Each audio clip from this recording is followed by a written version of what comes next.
This podcast is brought to you by Most Valuable Podcasts, leading the league in podcasting entertainment. Welcome, ladies and gentlemen, boys and girls, children of all ages. This is a Fast Break Podcast. I'm your host, Sean Anderson. Alongside me is Ricky Widmer. What's up? And Dave Oster. Hey, everybody. I can't wait until that goes away. I feel like it's on the decline. You guys saw, because I emailed it to you guys, the newest member of What's Up Nation, Stephen A. Smith. Yeah, but he's cool. Stephen A. He said it cool. He's not like, what's up, I can't say what's up. He doesn't finger gun either. He's not like a finger guns fourth grade today. teacher, like going up into his first day of class at school, like, what's up, kids? I'm a cool guy. Hey, I'm not disagreeing. Stephen A. is much cooler Yeah, but than I. Stephen A. was like, what's up, how's it going? And you're like, yeah, that's cool. Stephen A. Smith. It's Stephen A., but yeah. Stephen A., you're listening? Welcome to the nation. Well, he is listening. Long-time fan, Stephen A. Smith. Welcome we went to the dinner with him. We went to dinner with him last Welcome week. to He's the a nation. dear friend of mine. Dear friend, Stephen A. Smith. Stephen A. Smith, why he's shooting the ball in the last minute? You know, in the last 3 seconds of the game, LeBron James needs to have the ball in his hand. He shouldn't even have hands to have the ball in the fourth quarter. God, Jay Farrell's great. Anyways, let's get into this. We are talking about that team. We're talking about the Miami Heat. Well, not that exact team because LeBron's off that team anyways. But we are going to be covering the Southeast Division in the Eastern Conference. We're going to be talking about those 5 teams in the Southeast Division, the very tight Southeast Division of last year. We're going to be talking about what those teams did in the offseason, how that's going to benefit them in the whole Eastern Conference and in that division in general. So let's get into that. Let's talk about the number 1 seed from last year, just by default, because 3 teams tied for that number 1 seed in that division, Atlanta, Charlotte, and Miami. Let's talk about Miami real quick. Did you think they made enough moves to kind of take over for what they did lose in Joe Johnson, Luol Deng, and Dwayne Wade? Do you think they're in an okay footing right now in the Eastern Conference? It's hilarious that that's even a question. No. They didn't do nearly enough, and I think this is the whole Pat Riley thing where he's like, what am I going to set myself up for at the trade deadline, at next year's offseason? Like, Pat Riley is all about playing for the future, and because this team has the biggest question mark in the league right now, and Chris Bosh, we don't know if he's going to be medically cleared to play. We don't know his condition. He wants to play. He's ready to go. But, look, if it's not the best for his health to do it, they're not going to let him on the court. Yeah, and with that Bosh injury, we'll get into it a little bit later as well, and we've covered it a little bit before, but it's just a scary thing because even if he does come back and play, we don't know when that disorder or that health condition will come back, because it's not a foregone conclusion that he'll never have a blood clot again like that, or because he's already had 2 already. So we don't know the actual career or status of Chris Bosh's career, and that's obviously going to be detrimental because he is one of the top power forwards in the NBA. With Dwayne Wade leaving, do you think that's going to affect them that much, or do you think they did enough with having Tyler Johnson there? You mean overpaying for Tyler Johnson? Okay, I'm trying to give the Heat some credit here. Wait, 7 games, 3 games? How many did he play last year? Not enough. Not enough. He played multiple games. He only started 6. Still, not enough games started to overpay for the. I get it. He's a kid. He's got potential, but to get that kind of money, I know we were dealing with funny money this offseason, but it's funny money. It's like, come on. And with the Bosh thing that is interesting is, I know you said we'll get into it, but it's one of those things where he wants to play. The Heat are, you have the health issue in general, but then there's also that outside where, Dave, you mentioned Pat Riley. There's also could be that puppet master thing of, hey, you know what? We keep him out for X amount of games this season. We can just drop his money and then not have to worry about it against the cap. Tyler Johnson, real quick, he has started 7 games in his career. In the 2 years, he has played 5 last year. He played 24 minutes coming off the bench. But with Chris Bosh, kind of possibly looking towards the future, do you think it's the Heat looking towards the future, but they're still a playoff team? Do you think it's kind of that situation? I think with Bosh, because I'm looking at a report from earlier this week on CBS Sports where Bosh is frustrated with how the Heat are handling his health situation, and he's frustrated because I know what the Heat are doing. Hey, we keep him out for X amount of games. We can drop him without taking a cap hit, which helps our future going into the next free agency kind of off season with more free agents, more money, because we're going to get another boom where the Heat, and that's Pat Riley's job. We talked about it when D. Wade hit the market of, hey, he's not your friend. He's looking out for the best interest of the team. And that's just it. Chris Bosh, Pat Riley ain't your friend. Do you think Chris Bosh is a little worried about this more now that how he saw Pat Riley handle the D. Wade situation? Do you think that kind of factors into it? I think it turns in question loyalty and what you've done for me lately. And look, Dwayne Wade had one of the best playoff performances we've seen in a long time, and this is a guy pulling it in the way back machine. And still, no question. It was just no, you're not worth that much money to me right now. So take a hike. Well, and it's not just that. It's you look at D Wade. There's a reason why they called Miami. I mean, it's Wade County, but Wade County because of D Wade. And if I'm Chris Bosh, I'm looking, wow, that's the guy you drafted. Thought he was going to finish his career here. Has been here for 10 years plus. I was just the third guy you brought along on the big three, so how am I going to get treated? Yeah. That's what I'd be thinking. He was the tag along. Can Hassan Whiteside be the star now if Bosh doesn't come back? Because that's really the new question. To the star, and I think he's going to put up monster numbers. But can he be a guy that takes him to the playoffs and kind of advances in the playoffs? Ooh, look, I think he's good, and I only say think. I mean, we've seen him for 2 seasons now. He's performed really well, and actually statistically better when Chris Bosh isn't there. Mm-hmm. He takes more control over the game. I think he and Dragic are a great 1-2 tandem, but it's really going to come into, is Justice Winslow going to continue to develop? Is Tyler Johnson going to live up to our hopes? Those are the 2 guys who are going to decide if this team is going to make a push for the playoffs or if they're going to be a bottom-of-the-barrel team with just Whiteside and Dragic, 2-man team in it. Do you think bottom of the barrel is too strong? Do you think No. they're gonna? So you think their floor is like 3 to 7 seed or like one of the last 4 teams in the East? I think probably one of the last 5 teams in the East. I'll give them 5. I'd say probably the more we go through this, the more non-optimistic I am for this team. Like I could see them being one of the last 4 teams in the conference, but I wouldn't be surprised if they now enter that kind of NBA purgatory that we see the Bulls in right now of you just missed the playoffs. But yeah, you got a lottery pick, but it's 14th overall. But again, this is assuming that Bosh isn't there. Yeah. Like if Bosh is there, this is a different team, and they definitely are in the running for a playoff spot. Not one of the top 3, but they got a chance in that 7-8. And with Bosh, too, if he does come back, they might pull the same thing they did with D. Wade last year and not play him as much minutes, maybe to kind of keep off some health problems and kind of ease him back into basketball shape. Because, with him being out for, I believe, like the last 20 games of the season and then missing the playoffs, we don't know really what shape he's been in, how much he's been able to work out, how much he's been able to stay in basketball shape. So there are a lot of question marks with the Miami Heat, but, there's not a lot of question marks of Pat Riley being a good GM and Eric Spoelstra being a good coach. Because we've both seen that. So maybe this might be a layoff year or a down year for the Heat, but definitely in the future with big free agent classes, big money being spent around, we know the Miami Heat will not be afraid to spend that. So we'll definitely see with the Heat. There's a lot of question marks, but I don't think we're afraid to. And with this whole division, there's no team in this division to me that's like, that's the team.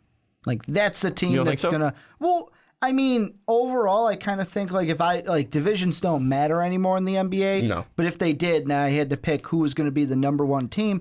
I think it defaults to the Hawks just because, I mean, look at what the Heat lost. Yeah, the Hawks lose Horford, but they get Dwight Howard. The Hornets lost things. What are the Wizards going to do? The Magic are the Magic, where you got to see what Frank Vogel can do. This could be, to me, the weakest division, weakest group of teams, maybe in the NBA, but definitely in the East. You're thinking this is going to be the weak division? That's just bull. With the 76ers and Nets in the Atlantic?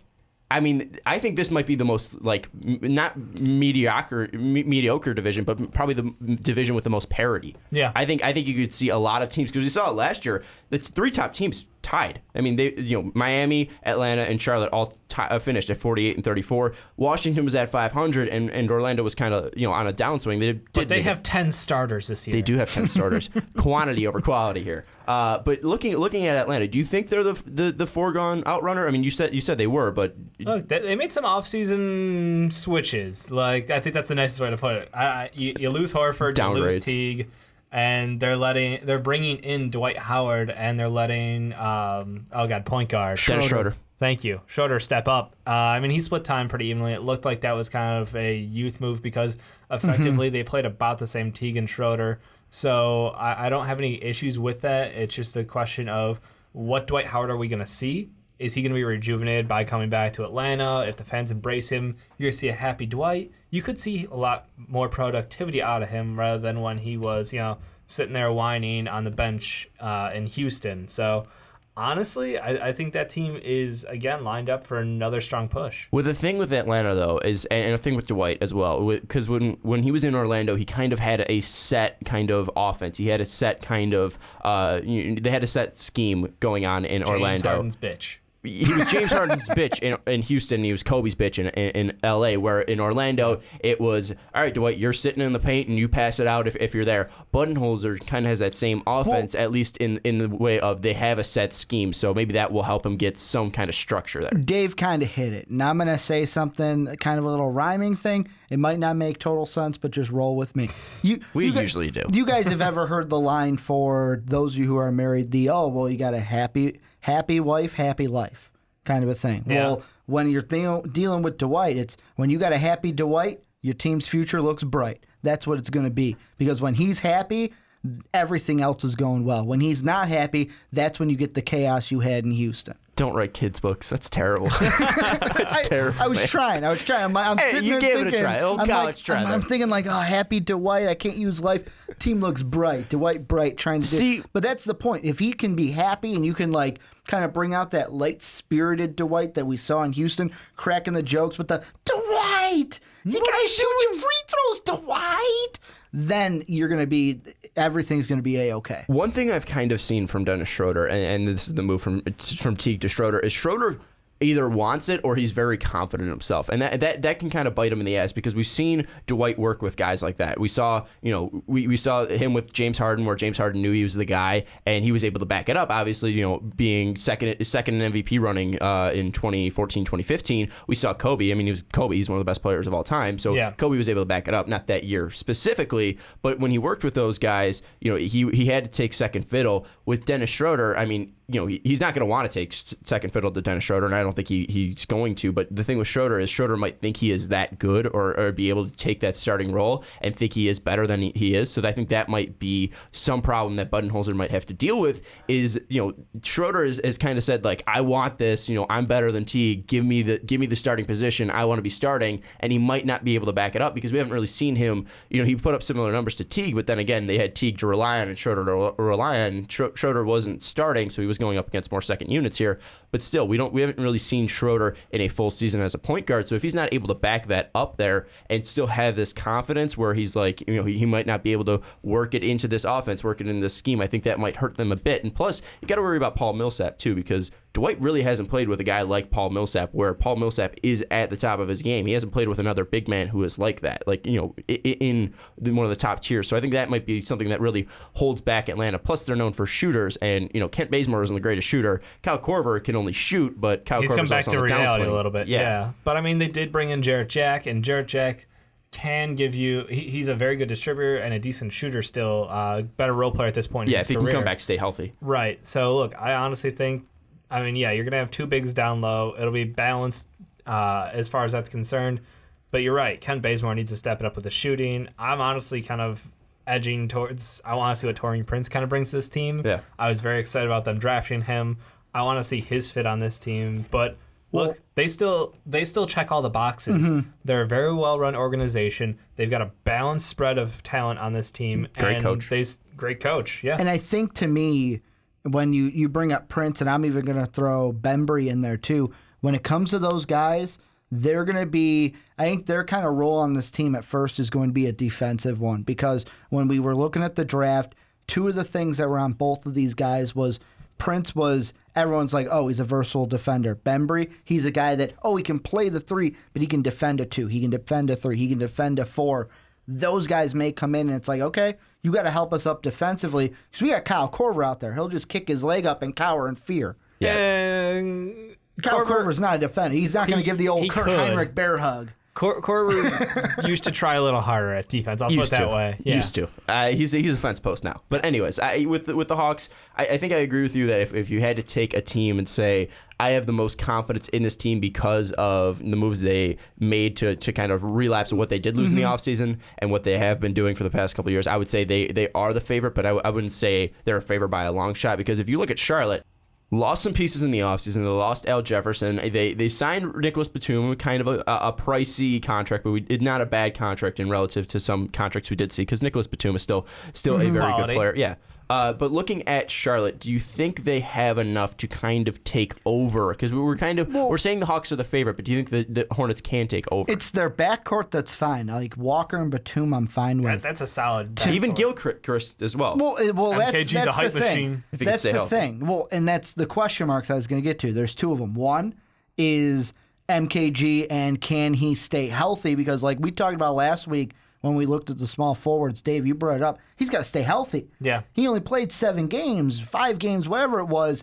And then you look at their front court, Hibbert, Hawes, Zeller, Kaminsky, Marvin Williams, Dave's favorite player. What are you going to do with this hosh-posh of 5 players between 2 positions? See, but the one problem is they don't have an Orlando problem where it's like they have guys who can be starters. They have guys who kind of have a role. Like Roy Hibbert. Hashtag quantity over quality. Yeah, Roy Hibbert on the downturn of his, not the same Roy Hibbert we saw in Indiana. Most likely going to be a backup. Frank Kaminsky isn't that guy who's ready to take a starting role But yet. I want him to be. But he's a good role player. Marvin Williams is a good starter for the moment. If he can get his 3-point percentage up and kind of be that stretch forward, that would be good. That would definitely benefit this team. Maybe you see Roy Hibbert start for them at center because you lost Al Jefferson. And if Roy Hibbert can average around 1.2 blocks a game, 1.5 blocks a game, I mean that's definitely going to be the thing you need is defense in the middle. What I think we'll see from that front court, especially early on, is exactly what you kind of see with the depth chart of, okay, Williams and Zeller kind of play together, and then matching up that Frank the Tank with Roy Hibbert, because the thing that helped Frank out last year was when he was playing with Al Jefferson, Jefferson could kind of stay in the paint, and that let Frank kind of go out to the 3-point line because that's what he likes to do. He's kind of like, can he play the 5? Yeah, but he's a stretch. He goes out, he hits those threes, and he can shoot from range. Yeah, I mean, he's like an early, and I don't take this too strongly, he's an earlier version of like Al Horford. Like that is where he would like to be in his career. And unfortunately, Horford got stuck in the 5 role, and that puts punishment on you. Kaminsky's got the liberty to play with dedicated bigs at the 5, so he's going to enjoy that time as a stretch, and I hope he just continues to grow. And with Charlotte, they did downgrade some pieces because you lost Courtney Lee, and then you had to bring in Marco Bellinelli to kind of fill that same role. That was just a shit move. Awful No move. offense, just Awful pure move. shit. That was one of the worst draft day decisions besides your Papa Giannis. Oh, without Papa Giannis is the worst decision. But you can still see they still got scale. Yeah. I mean, you traded Marco Bellinelli for Malachi Richardson, and Malachi Richardson can be a scorer and might He was be able one of to the be guys you liked. and might be able to be a good defender just with his length. Marco Bellinelli, he's a good scorer. We know what it is. Without a bad he can contract. be clutch at times too. Yeah, but and it's not but worth. and he's Because on they the had downturn Jeremy as Lamb well. already. Yeah. It's like, what's the need? Jeremy Lamb started off the season good and kind of fell off a bit. I But if you can understand, keep that up but consistently, yeah, I would take a rookie over Bellinelli. I would too, and that's the one thing. I think they downgraded some pieces, but I don't think they downgraded to where they're not a playoff team anymore. You know what I'm saying? I mean, Kemba and Batum can light it up, and their backcourt, and that's really how this team's going to run. And I it's the think question mark at small forward and the mystery box at center, but that's it. I think they're banking on Marvin Williams kind of stepping up and showing that he can be a stretch forward, because then you'll be able to have Kemba work off of that, and he'll be able to drive to the basket more. You'll be able to have Marvin Williams who could stand out near the 3-point line. You could have Batum who could stand out there as well. You could have Kaminsky if he's playing the 5 to stand near one of the elbows because Kaminsky can shoot. You could even have Kid Gilchrist who can kind of cut on the opposite side of that lane and kind of work off of that. So I think there's a lot of options here for the Hornets, and I just think it's about putting those pieces together and kind of making them worse or making them work. I think that their team did get a little worse in the offseason, but I don't think they got to a point where they're out of playoff contention. Well, and that's the thing with all these top teams They that got we saw worse. from the Southeast. Yeah. They all got worse. And I mean, the Hawks were the one where I think we got the most confidence, all 3 of us. But Dave mentioned it with the Heat, where he sees it like, oh, they could be bottom 4, but maybe 7-8. I see the same thing with the Hornets, and it's one of those things. Could we see one of these 2 teams, Heat and Hornets, fall out, open the door for somebody else? I think the Heat are probably in that place where they could fall out just because of how many question marks there are. Because with the Hornets, they did get worse, like I said, but I don't think they got to a point where they're like a bad team now. I think they just downgraded their. But they don't got Jay Lynn no more. They Yeah. do. They don't got Jay Lynn. Well, that doesn't He make was the that Net. playoff energy. Yeah, but the Nets don't make the Mets aren't the Nets The aren't Mets. the Nets aren't a playoff team with Jay Lynn.